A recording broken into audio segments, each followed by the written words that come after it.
This video is sponsored by Skillshare.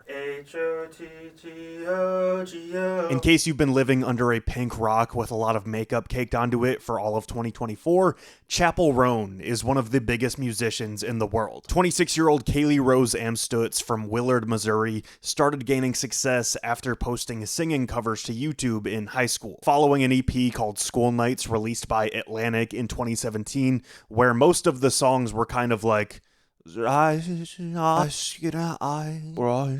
supported Vance Joy on tour, then Declan McKenna the following year, and eventually she started working with songwriter-producer Dan Nigro, who might have the world's worst Wikipedia picture.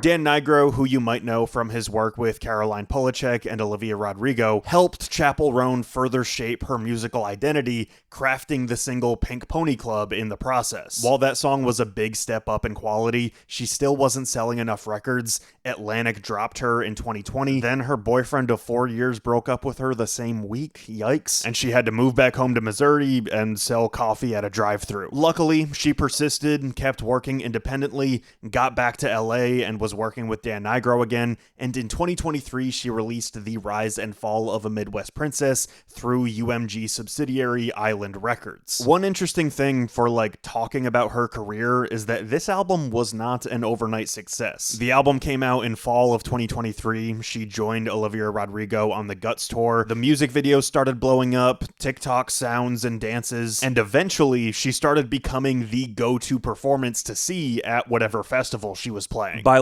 spring, early summer of 2024, Chappell Roan was a superstar. The slow burn popularity of the album eventually just went. Since then, there have been highs and lows, let's say. While she's done her performances on late night shows, absolutely killed it at the VMAs, her streaming numbers are ridiculous, music outlets are retroactively saying how much they loved the album. There has been some pretty aggressive discussion as of late regarding Chappell Roan the person, not the musician. And it's crazy how within 4 months, she went from beloved top of the pop charts to Public Enemy #1. Namely, we have controversies and big air quotes on controversies about her wanting privacy from her fans when she's not performing on stage. And everybody was super normal about that. How she didn't want to endorse Kamala Harris for president, which everybody was very normal about. And then her canceling a concert amongst all of this growing scrutiny and pressure, which, you guessed it, everybody was super normal about. This video is about the stuff that I just mentioned, the reaction to it, and this dead guy named Erving Goffman. Speaking of concerts, I've been working on designing posters for shows, and with Skillshare, I've been learning more about typography, Photoshop, and so on. It's back to school season, and Skillshare is the biggest learning community online designed by creatives for creatives. They have thousands of classes led by industry professionals spanning film, illustration, self-improvement in freelancing, and more. I'm sure plenty of my fans would be interested in Skillshare's music classes, where you could learn about theory, songwriting, or music production with Brockhampton's Dom McLennan, who I made an entire video about back in the day. Like I said, I've been trying to improve my design capability, with logo design and typography being big interests of mine. And so I think I'm going to use Skillshare's learning paths, find a set of curated classes, and this one with Aaron Draplin looks perfect. The first 500 people to use my link in the description will receive a 1-month free trial of Skillshare. Get started today. Part 1, it's a feminine phenomenon. While the person, Kaylee Rose Amstutz, has been pretty clear that Chappell Roan is this alter ego, drag, super confident identity that she almost wishes that she could be in real life, a la some kind of Hannah Montana for 2024, Chappell Roan's music is still very engaging on a human level. Yes, it's covered in this very campy, everything is a show aura, but in her lyrics and her vocals, you're getting a ton of personality. From Knee Deep in the Passenger Seat to Can You Play a Song with a Beat to Call Me Hot Not Pretty, these are things that a real human being with a good sense of humor and a fun personality would say.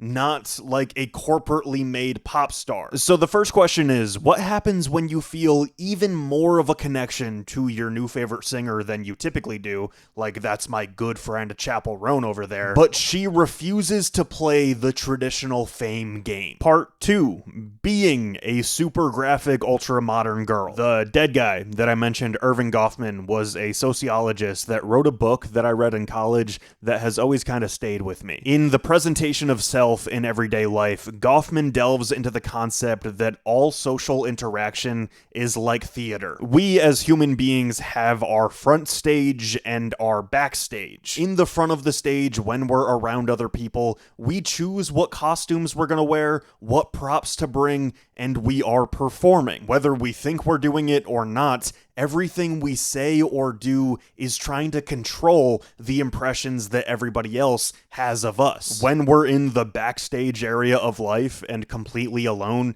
you can set that role to the side and just exist. Back to Chappell Roan and the fact that her presence in the media seems very raw and unfiltered. Unlike many of the celebrities that grew up on Disney Channel or something from a young age, and they are media trained and know exactly what to do or say when a camera is in front of them. Chappell does not conform to the typical polished persona that we often expect from our A-listers. But something to initially question about all of this through Goffman's lens, when Chappell Roan is on a red carpet and tells a photographer to shut the fuck up, that authenticity and raw realness, is that her rejecting the front of stage persona that most celebrities typically put on? Or is it just as much of a performance, but it's just one that we're not typically used to from somebody in her shoes, and it's more relatable? Being annoying and playing devil's advocate, an unfiltered persona can still be a choice. Before she gets on that red carpet, when she's backstage, she can picture those two paths up ahead. I can choose to be the proper, polished, nice little A-lister that acts how celebrities are supposed to act,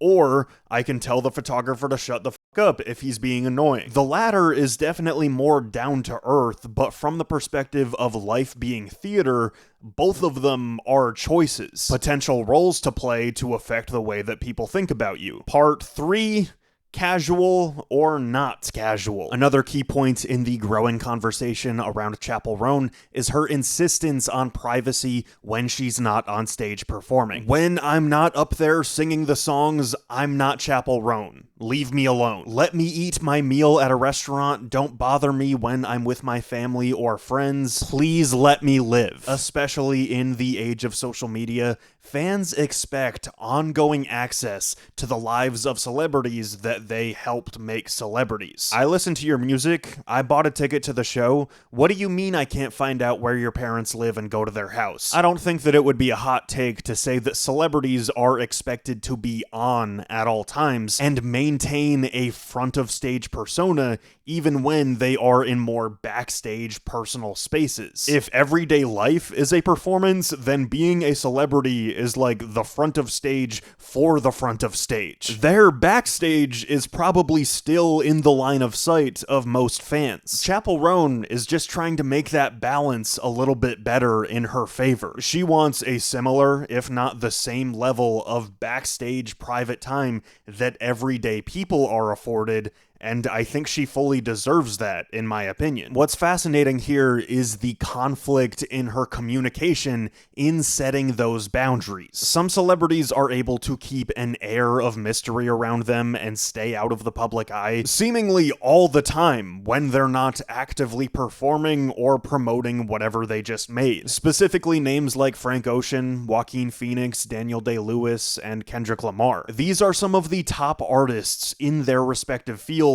and yet somehow, day to day, we don't know what they're doing. They remain enigmatic with a healthy backstage. All of these people have been rather open about how they want that level of privacy, but why are they afforded that with not that much pushback. But when Chappell Roan asks to not have to deal with her fans every single day, it's a trending topic. Age would probably be one thing. This group of people and their fan bases have about a decade on Chappell Roan and her fans. There's the simple answer that age comes with maturity, and that likely separates a lot of fans of Phantom Thread versus fans of top 40 pop music. This one might be a little bit less obvious, but this group of people sort of borders on being mainstream while also being artsy-fartsy, and so them being left to their own mystique is almost kind of a given, whereas mainstream pop girl equals mainstream pop fans and people chasing you around like you're the Beatles. And of course, there's always going to be a ton of inherent sexism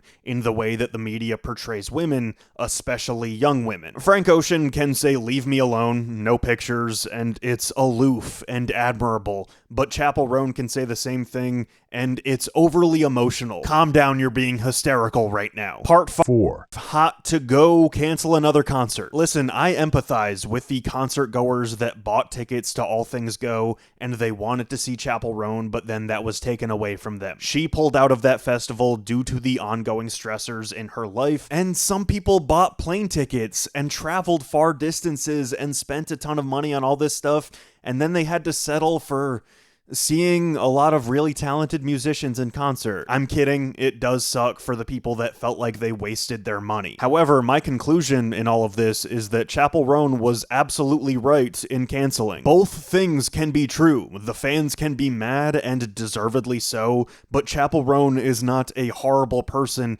because she decided to prioritize her mental health. It would have been better if she did it further in advance. She could have been nicer and more apologetic in the way that she canceled, sure, but people reacting the way that they did, calling for her head and making her some kind of pariah, is way more immature than her canceling the concert. Britney Spears, Lindsay Lohan, Demi Lovato, just to name a few, the concept of fame almost killed these women. We live in a hashtag society where we expect far too much from our idols. We might think that we pay their bills and we gave them this life of luxury, but the system is set up in a way that fans expect everything from celebrities, including their sanity. Although music is inherently political, this is not a politics channel, but I could make an entire video about Chappell Roan not wanting to endorse Kamala Harris for president. I'm gonna say this very clearly, musicians should engage in political discussions, but they are not obligated to endorse a candidate that they disagree with. Like she said in the video that people are bashing her for, voting for someone because they are the better option and endorsing someone are totally different things. But I think that literally because she was kind of annoyed in that video, she was slightly confrontational, and people are not used to celebrities having those emotions and acting like real people to them. They freaked out about it, but my opinion on it is essentially, too bad, so sad, she can do whatever she wants. The more that fans yearn for access and control of these people that they have parasocial relationships with that they do not know, they take away that person's backstage. Without a backstage, we do not have the time to reset and be ourselves. By taking away Chappell Roan's backstage, you are treating her like a zoo animal. You are attempting to sabotage her well-being, whether you realize it or not. It's a cruel irony that this raw, real personality, or perhaps the personality of the character that she created, it's what made fans love her in the first place, but it's that same raw, real personality that is creating this backlash. People want real human beings until you get a real human being. On the liner notes for The Rise and Fall of a Midwest Princess, Chappell wrote a letter to herself. This is for you, the girl who has desperately wanted to express herself this way since she was 9. Here is your excuse to dress however you want, show off your voice, dance the way you've dreamed of, create shows you've always wanted to attend, wear sparkly makeup, and feel the acceptance and joy you've always longed for. Here you go. Have fun, princess. Please embrace and support that girl when she's at the front of the stage performing for you. But otherwise, let her live. Hey, thank you for watching that video. If you want to support the channel, feel free to like, comment, and subscribe. You can follow me on social media at RenshawHS. Other ways to support are through my Patreon or on Twitch. And thank you again. I'll see you soon.